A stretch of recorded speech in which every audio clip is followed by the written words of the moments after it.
Pleomorphic adenoma అంటే ఒక sort of tumour అండి, గెడ్డ లాంటిది. అది స్పెషలీ ఇన్వాల్వింగ్ ద లవణాల గ్రంథి అంటాం, సెలైవరీ గ్లాండ్స్ ఉంటాయి కదా, వాటికి సంబంధించింది ట్యూమర్ అండి ఇది. దాంట్లో కూడా ట్యూమర్లో కూడా రకాలు ఉంటాయి. ఇది బినైన్ ట్యూమర్ అంటాం, అంటే క్యాన్సర్ అంత వేగంగా స్ప్రెడ్ అయ్యేది కాదు, కానీ ఎక్కువ శాతం ఇది వెరీ స్లోగా ఒక గెడ్డలాగా ఏర్పడుతూ ఉంటుందండి. ఓవర్ ఇయర్స్ టుగెదర్ అది స్లోగా గెడ్డ ఇంక్రీజ్ అవుతూ కదులుతూ ఉంటుంది. దానివల్ల పెయిన్ కూడా ఉండదు. బట్ దీంట్లో కూడా వెరీ రేర్గా 1.5 to 9.5% పేషెంట్స్కి depends on the duration of the swelling, వాళ్ళల్లో కూడా ఈ క్యాన్సర్ మార్పు రావచ్చు ఈ గెడ్డలో కూడా. సో ఎక్కువ శాతం దీంట్లో కూడా సలైవరీ గ్లాండ్స్ కూడా డిఫరెంట్ ప్లేసెస్లో ఉంటాయి. కామన్గా పెరోటిడ్ గ్లాండ్స్ అంటాం, సబ్మాండిబులర్ గ్లాండ్స్ అంటాము, సబ్లింగ్వల్ గ్లాండ్స్ అంటాం. సో వీటిల్లోనూ పెరోటిడ్ గ్లాండ్స్లో ఎక్కువ శాతం మోర్ దెన్ 2/3 అంటే 80% దాకా ఈ సలైవరీ గ్లాండ్స్లోనే ఈ ప్లియోమార్ఫిక్ గెడ్డలు ఏర్పడుతూ ఉంటాయి.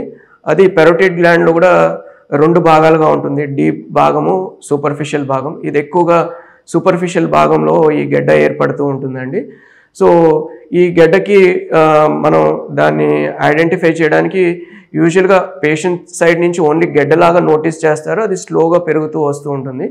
సో ఇవాల్యుయేట్ చేసే పార్ట్లో ఏంటంటే మనం first ultrasound, normal examination, clinical ఎగ్జామినేషన్తో పాటు అల్ట్రాసౌండ్ స్కానింగ్, లేదంటే సూది పరీక్ష, చిన్న సూదితో సెల్స్ని స్టడీ చేయడం, ఫైన్ నీడిల్ ఆస్పిరేషన్ సైటాలజీ అన్న, కోర్ నీడిల్ బయాప్సీ అన్న, ఇలాంటివి అడ్వైస్ చేస్తూ ఉంటాం. దాంతోపాటు సిటీ స్కాన్ కానీ ఎంఆర్ఐ స్కాన్ కానీ అడ్వైస్ చేస్తూ ఉంటాము. సో ట్రీట్మెంట్ వచ్చేటప్పుడు దీనికి సర్జికల్ ట్రీట్మెంట్ ఇండికేటెడ్ ఉంటుందండి.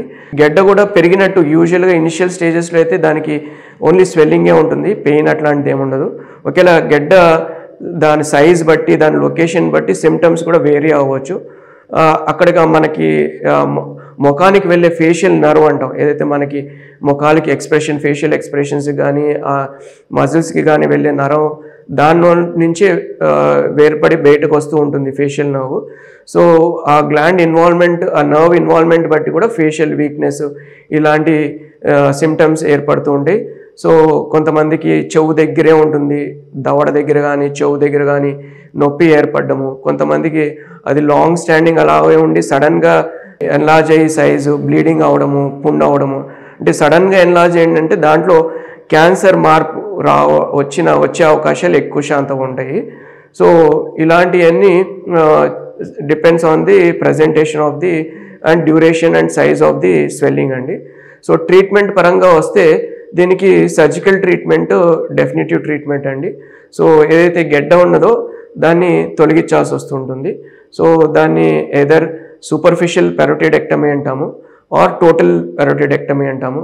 సో ఆ గెడ్డనైతే ఆ నర్వ్ ఏదైతే ఉన్నదో దాన్ని జాగ్రత్త తీసుకుని డ్యామేజ్ అవ్వకుండా ఆ గెడ్డనంతా కూడా కొద్దిగా చుట్టుపక్కల నార్మల్ టిష్యూని కూడా ఇన్వాల్వ్ చేసుకుని తీసేయాల్సి వస్తూ ఉంటుందండి.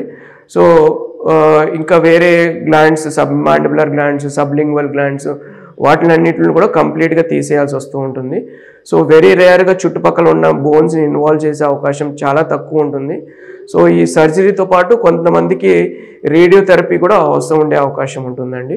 సో ఈ సర్జరీస్లో ఏంటంటే ఈ నరాలు దగ్గర ఉంటాయి కాబట్టి గ్లాండ్స్ ఎక్కువగా మనం ఆ నరాలు డ్యామేజ్ అవ్వకుండా జాగ్రత్త తీసుకుని ఆ గెడ్డ చుట్టుపక్కల కొద్దిగా భాగం నార్మల్ టిష్యూ కూడా మనము తొలగిస్తే మళ్ళీ రాకుండా ఉండే అవకాశాలు ఎక్కువ శాతం ఉంటుందండి.